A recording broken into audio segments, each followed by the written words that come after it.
এটা কোনো ফল খাওয়ার সময়? ছোট লোকের বাচ্চা।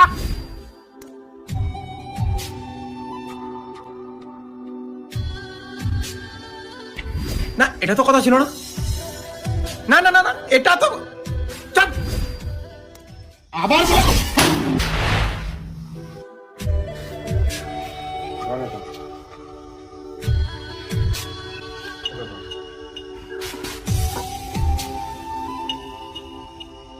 যখন তোর রাগ উঠবে কোনো কিছুর ক্ষতি না করে ওই তার কাটাগুলো হাতুর দিয়ে কাঠখানাতে পুঁতবি। এখন তোর আগে আছিস, যা আজকে থেকে চালু কর।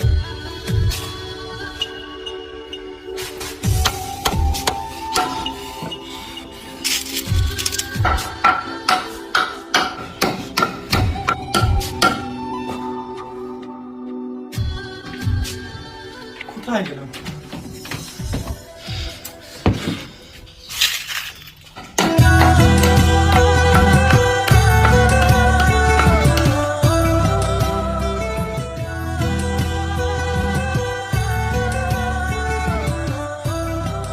এভাবে রাগের মাথায় কাটিতে পেরেক পুঁতে আমার কি লাভ হচ্ছে?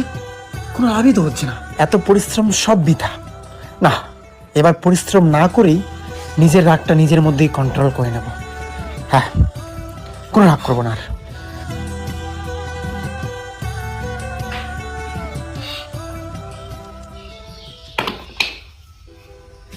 বাবা, আমি আর পেরেক পুঁতবো না।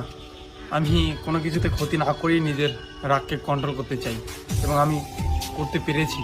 এই নাও, আমি আর পেরেক পুঁতবো না। আমাকে শুধু এইটা দে, আর পেক পোতা কাঠটা তোর কাছে রাখ।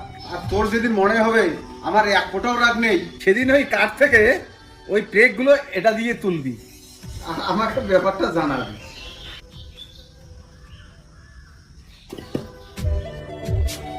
বাবার লজিক আমি কিছুতেই বুঝতে পারছি না। কি বোঝাতে চাচ্ছে বাবা? একবার পেরেক পুঁততে বলে, একবার তুলতে বলে। আমার তো আবার রাগ নেই বলা চলে। আমি তুলে নিচ্ছি পেরেকগুলো। চলো।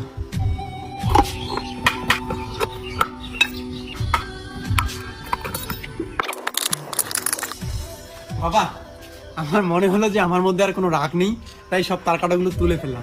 এখন এক কাজ কর, তোর পোতা পেরেকের আঘাতে কাঠটিতে যে ছিদ্রগুলো হয়েছে সেগুলো এখন তুই বন্ধ কর। এটা তো সম্ভব নয় কখনো। জীবনটাও ঠিক এরকম রে বাবা।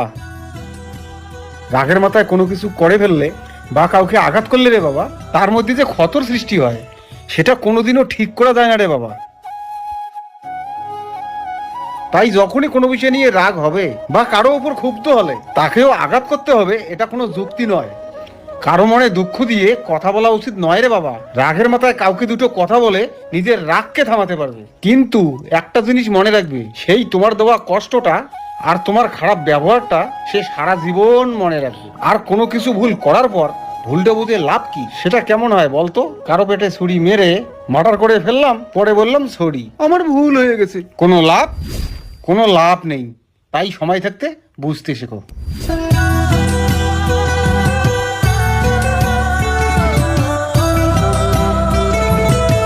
এই ঘটনার থেকে কি শিখতে পারবে?